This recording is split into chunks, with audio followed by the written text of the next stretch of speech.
Avez-vous rencontré celui qui nous invite à le suivre? Eh bien, c'est justement ce qu'il va faire aujourd'hui. Il va nous inviter à le suivre à l'émission La Parole vivante.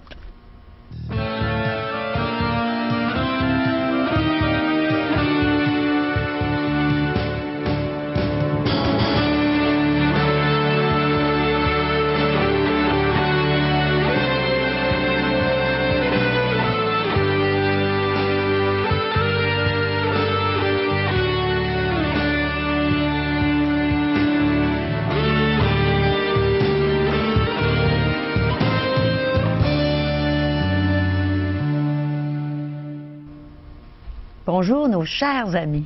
Bienvenue à l'émission La Parole vivante. On va avoir une belle émission à vous présenter. Je suis ici encore aujourd'hui avec le pasteur Régent Joly, notre ami qui est là toujours fidèle au poste. Et il va partager l'Évangile avec nous naturellement. Il va nous parler de celui qui nous invite à le suivre. Et on va avoir un beau chant chanté par Richard Ouellette. Je pense que vous allez vraiment apprécier. Et notre ami Robert Goulet, qui est notre recherchiste musical, va nous donner son témoignage. Comment est-ce que Dieu s'est fait connaître à lui? Alors, restez avec nous et n'oubliez pas que si vous voulez des commentaires, apportez vos commentaires. Si vous voulez nous poser des questions, on est là pour vous. Et contactez-nous à 1-877-l'Espoir, 1-877-537-7647 ou allez sur notre site web espoir.ca. Mes amis, il y a quelqu'un qui m'a invité à le suivre un jour, il y a déjà 29 ans. Et c'est de ce quelqu'un-là qu'on va parler aujourd'hui. Bonjour, Régent. Bonjour, Caro. Tu vas nous parler de celui qui nous invite à le suivre. Imaginez-vous donc que Jésus nous invite à le suivre sur le sentier de la vie. Il connaît le sentier de la vie. Alors, c'est pas toi qui nous invite à te suivre. Ce n'est pas moi. Moi, je vous invite à le suivre. Oui. Tu nous parles de lui. Lui va nous conduire là où on devrait tous aboutir à la vie éternelle. Mais pour cela, il va falloir le suivre et l'écouter attentivement dans les prochaines minutes. Ça me fait penser à une histoire que j'ai vécue moi-même. J'étais parmi les Gaspésiens, là, plusieurs années. Et un jour, un ami m'a invité à visiter sa terre à bois, puis la forêt qu'il y avait sur sa terre. Puis on s'est aventuré avec lui. Mais je lui faisais confiance parce qu'il m'avait dit que c'était sa terre, c'était sa forêt. Puis laissez-moi dire, Caro, qui connaissait son sentier. Il savait où il s'en allait. Alors je pouvais lui faire confiance. Et c'est ça l'aventure que le Seigneur nous invite. C'est pas une aventure là que l'improviste puis impromptu, mais c'est une aventure. Lui, il sait où il s'en va, puis il voudrait qu'on le suive là dans ce sentier d'aventure merveilleuse avec l'auteur de la vie, le sentier de la vie. Et il connaît l'objectif et le but de ce chemin, de ce sentier. Alors on a besoin de savoir comment. Et c'est ce qu'on va apprendre dans les prochaines minutes, lorsqu'on va retourner avec la Bible en main. On va regarder ensemble les textes bibliques, là où Jésus invite chacun d'entre nous à le suivre, à lui faire confiance. Comme j'ai fait confiance à ce Gaspésien qui m'emmenait sur sa terre et qu'on a pu admirer des belles choses dans la nature, dans cette forêt. Et c'est la même chose, Jésus veut nous emmener sur le sentier de la vie et y faire découvrir des merveilles. On va pouvoir le suivre jusqu'au ciel, probablement. Jusqu'au ciel, c'est là qu'il veut qu'on aboutisse tous et chacun. Mais pour cela, il faut remplir les conditions pour le suivre. Alors, c'est ce qu'on va entendre aujourd'hui. Oui. Alors que Régent va nous partager justement comment faire pour suivre ce sauveur extraordinaire, le Seigneur Jésus. Alors, demeurez à l'écoute.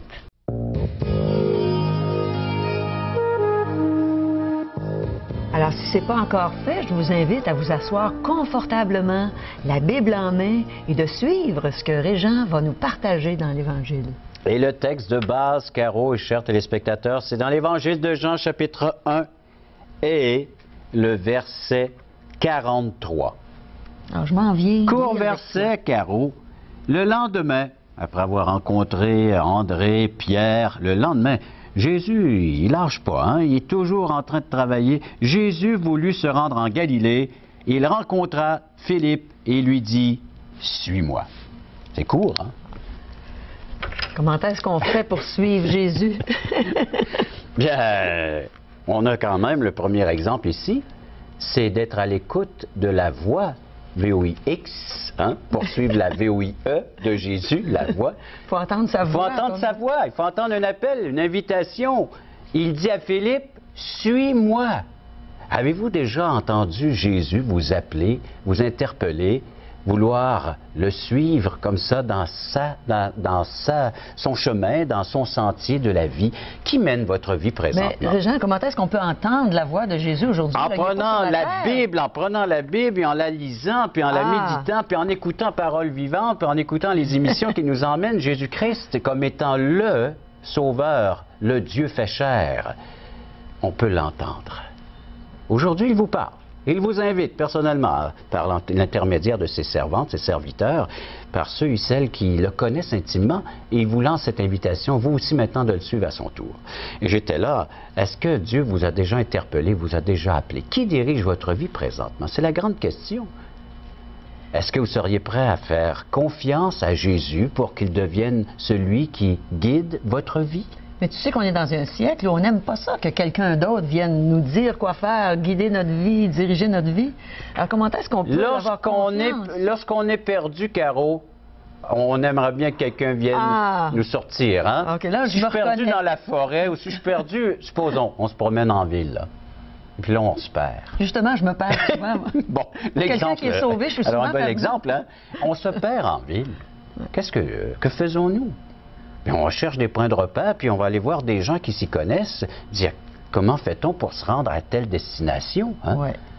Et là, les gens vont nous renseigner parce qu'ils connaissent leur ville, ils connaissent l'endroit. Comment faire pour aller au ciel? À qui s'adresser? À qui faire confiance? Ben, Jésus a dit, moi, bien, lisons ensemble, Jean 14,6. Jean 14,6. Pourquoi faire confiance à Jésus? Dans Jean 14,6, court verset encore une fois, rapporté par l'évangéliste Jean, Jésus dit, « Je suis le chemin, la vérité et la vie. Nul ne vient au Père que par moi. » Ce n'est pas une confiance aveugle qu'il demande, mais une confiance avec la foi, la confiance que oui, il peut m'emmener, il peut me conduire, il peut me guider jusque dans la présence du Père, de Dieu. Il est le chemin. Puis quelle sorte de chemin? Qu'est-ce qu'il veut dire par le chemin? Je te raconte une autre histoire, je vous raconte une autre histoire. Un jour, il y a un missionnaire qui a un appel d'aller porter l'Évangile à ceux qui vivent dans la brousse. C'est une petite tribu qui était... On ne sait même pas trop où est-ce qu'elle se trouvait. Mais voilà qu'il arrive à l'aéroport et là, on lui envoie un indigène qui va le conduire, ce missionnaire, jusqu'à la tribu où il doit apporter le message de la bonne nouvelle. Mais là, tous les deux, ils rentrent dans la brousse, puis il est là, puis il coupe les branches, puis... Mais là, à un moment donné, après 15-20 minutes, le missionnaire dit « Mais où est le chemin? Où est le sentier? » Et là, l'indigène lui dit « Je suis le chemin. Suis-moi. » Il fallait qu'il suive l'indigène, je comprends. Et c'est exactement ce que Jésus dit. Des fois, on ne saisit pas toute la portée de son geste, de son acte, pourquoi il est venu sur la terre, mais il est venu nous chercher dans un moment de perdition. On ne sait pas comment trouver Dieu, on le cherche. Est-ce que c'est pour ça que les gens souffrent? Parce que moi, je n'étais pas portée, moi, à chercher tant que je n'ai pas souffert. Est-ce que c'est souvent, parce que la souffrance, elle nous rend sensibles à sa voix. Elle nous rend sensibles à ce que Dieu est en train de faire dans notre vie. Ah, oui. La souffrance devient, oui, un panneau indicateur. C'est pas la souffrance en tant que telle qui va nous conduire, mais elle est en train de nous sensibiliser à ce que Dieu est en train de faire dans notre vie et son intervention. Et une de ses grandes interventions, c'est d'avoir pris cette forme humaine en la personne de Jésus pour venir nous présenter le chemin étant lui-même le chemin. Il y a un verset que j'ai déjà utilisé, puis j'aimerais le relire dans cette émission, c'est dans Hébreux, c'est chapitre 10, encore une fois. Le chemin, oui, pour s'arrêter là-dessus. Hébreux, chapitre 10. Ainsi donc, frères, nous avons au moyen du sang de Jésus une libre entrée dans le sanctuaire, c'est-à-dire dans la présence de Dieu, par la route nouvelle et vivante qu'il a inaugurée pour nous au travers du voile, c'est-à-dire de sa chair, et nous avons un souverain sacrificateur établi sur la maison de Dieu. Il est le chemin. Qu'on croit que c'est lui qui a vraiment fait tout ça pour emprunter le chemin qui est lui-même. Exact. Alors, où devons-nous nous rendre afin de pouvoir établir ce contact avec Dieu, avec Jésus-Christ, pour qu'il puisse nous conduire jusque dans la présence du Père? Est-ce qu'il faut aller quelque part? Le lieu de rencontre. Il y a un lieu de rencontre. Ah! Jésus vient nous rencontrer et il nous invite à aller là où ce chemin a été inauguré. Avez-vous remarqué le texte dans Hébreux chapitre 10? il parle de sa crucifixion, il parle de la croix, de sa chair qui était meurtrie. Et c'est là qu'il y a eu l'inauguration de ce chemin qui mène au Père. C'est son œuvre, c'est sa personne. Un chemin qui a été battu, qui a été préparé pour nous à l'avance. C'est le plan merveilleux de Dieu. Si tu veux aller au ciel, emprunte le seul chemin qui mène vers moi, c'est Jésus.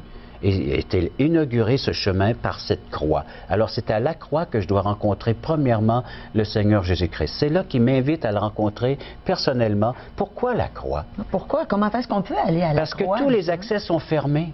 On ne peut s'y rendre. La Bible nous dit que chacun suit sa propre voie et ces chemins nous mènent dans des chemins tortueux, de plus en plus nous éloigner de Dieu. Mais si on emprunte, on se repent, donc on tourne de bord de ces chemins-là pour venir vers le seul chemin qui nous est indiqué en toutes lettres dans les Saintes Écritures. Qu'est-ce que ça veut dire, se repentir, tourner, faire demi-tour. Okay. Demi-tour. Alors je m'aperçois que je m'éloignais de mon but. Par rapport au péché? Oui, je m'aperçois que je suis rendu en Gaspésie, je voulais arrêter à Rivière-du-Loup, alors donc il faut que je revienne. Et c'est la même chose. Je remonte le fleuve. Alors là, je m'aperçois que j'étais pas du tout sur le bon chemin qui m'emmenait à la vie éternelle, qui m'emmenait à la présence de Dieu. Je dois emprunter le chemin maintenant.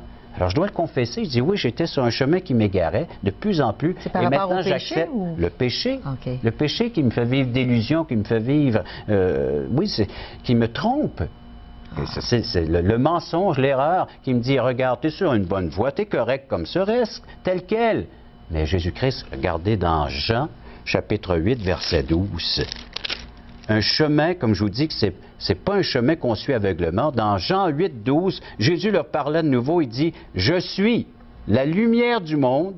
Celui qui me suit ne marchera pas dans les ténèbres. » Alors ça, c'est d'être dans l'ignorance, de vivre dans le péché, mais il aura la lumière de la vie. Suivre Jésus, c'est suivre la lumière de la vie. C'est suivre une direction, besoin d'être éclairé. Vous savez que quand on se promène la nuit sur nos belles routes du Québec, on a...